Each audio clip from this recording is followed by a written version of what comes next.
1장 1절 우스 땅에 역사의 한 시점에서 이 지상에서 실제로 살았던 역사적인 한 인물 욥을 언급한다. 에레미야애가 4장 21절을 읽어보면 우스 땅은 에돔에 있다. 파라오와 필리스티아인 사이에서 팔레스타인을 에워싸고 있는 나라들에 포함된다. 이곳은 바로 유대인 남은 자들이 밤의 만나를 거둬들이는 곳으로 예수 그리스도께서 왕의 대로로 오시는 곳이다. 비록 노아와 다니엘과 욥이 그 땅에 있다 할지라도 내가 살아있는 한 그들은 아들이나 딸도 구해내지 못하고 그들의 의로 말미암아 자신들의 혼들만 구해내리라.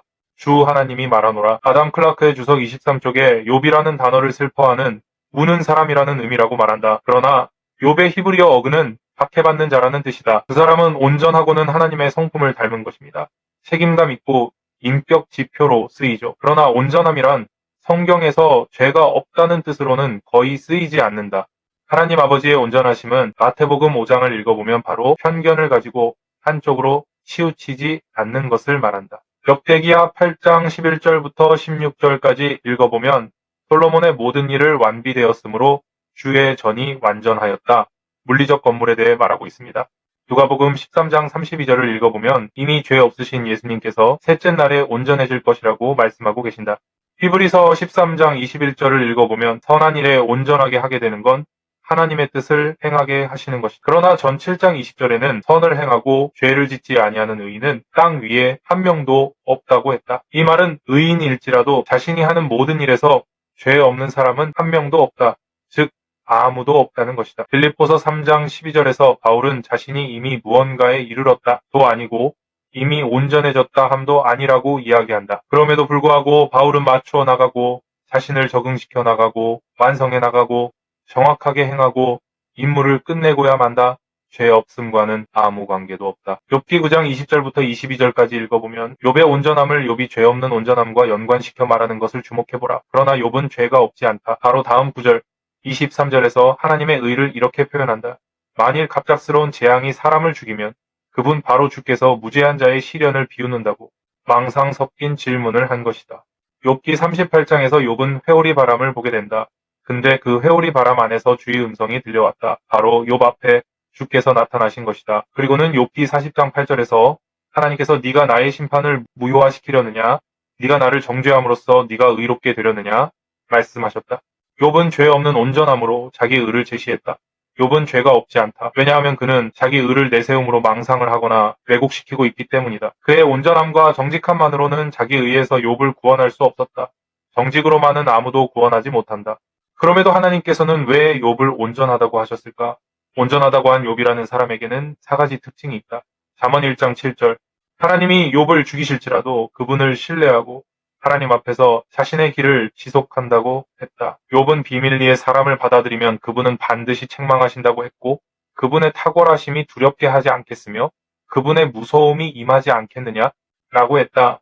또 그분은 나의 구원이 되실 것이다. 위선자는 그분 앞에 오지 못할 것임이라 라고 했다. 욥은 하나님을 두려워하며 살고 있다. 이 욥은 악을 알고 피하는 사람이다. 그러나 죄에 대해서는 무감각하다. 혹시 무슨 안 좋은 일 생긴 거 아니지? 너희들 마음속으로 하나님을 저주하였을까? 아니지.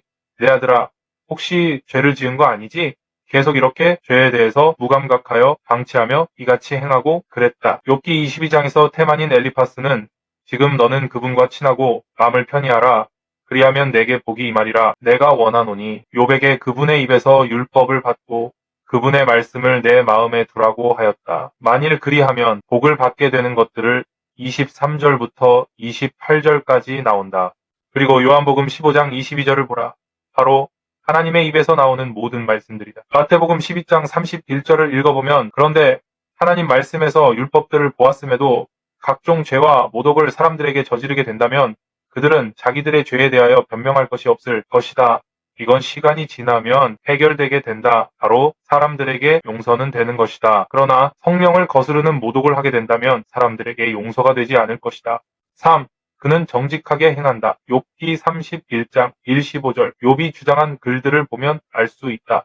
피고인이 욥 자신인 상황에서 욥이 자기 스스로에게 내려보는 최종 판결이다. 욥은 바리새인들과 같은 부류로 떠밀기 전에 31장을 주의 깊게 읽어야 한다. 욥은 외적으로 의로울 뿐만 아니라 내적으로도 의롭다는 걸 알 수 있다. 욥은 대단하고 뛰어난 사람이다. 왜냐하면 욥을 죄 없고 교정받을 것이 없는 존재로 분류하기 전에 지상에서 지금까지 살았던 어떤 의로운 인간이라 할지라도 24시간 동안만이라도 예수 그리스도에 필적할 수 없다는 사실이기 때문이다. 31장의 24, 25절을 읽어보면 세상적이지도 않다. 26절을 읽어보면 심지어 해와 달의 우상 숭배도 하지 않는다. 29절을 읽어보면 복수하지도 않는다. 30절을 읽어보면 범죄나 저주를 내리지도 않는다. 32절을 읽어보면 인색하지도 않다. 34절을 읽어보면 자기의 죄를 숨기거나 속임수를 부리지도 않는다. 35절을 읽어보면 인본주의와 타협하지도 않는다. 38절을 읽어보면 비경제적으로 삶을 살려고 하지 않는다. 39절을 읽어보면 돈 지불 없이 도둑질도 하지 않는다. 욥은 오늘날 미국에 있는 거듭난 하나님의 자녀들의 평균 수준보다 도덕적으로 최소한 0.3배는 더 나은 것이다. 로마 카톨릭이나 자유주의자가 서서 받는 세례를 보고 싶어하면 욥기 31장을 읽어보게 하라. 그리고 욥은 이러한데 당신은 하늘나라에 갈 만큼 선한지 질문해보라. 욥은 여러분이 사는 도시에 있는 그 어떤 로마 카톨릭 사제보다 도덕적으로 영적으로도 훨씬 더 낫다.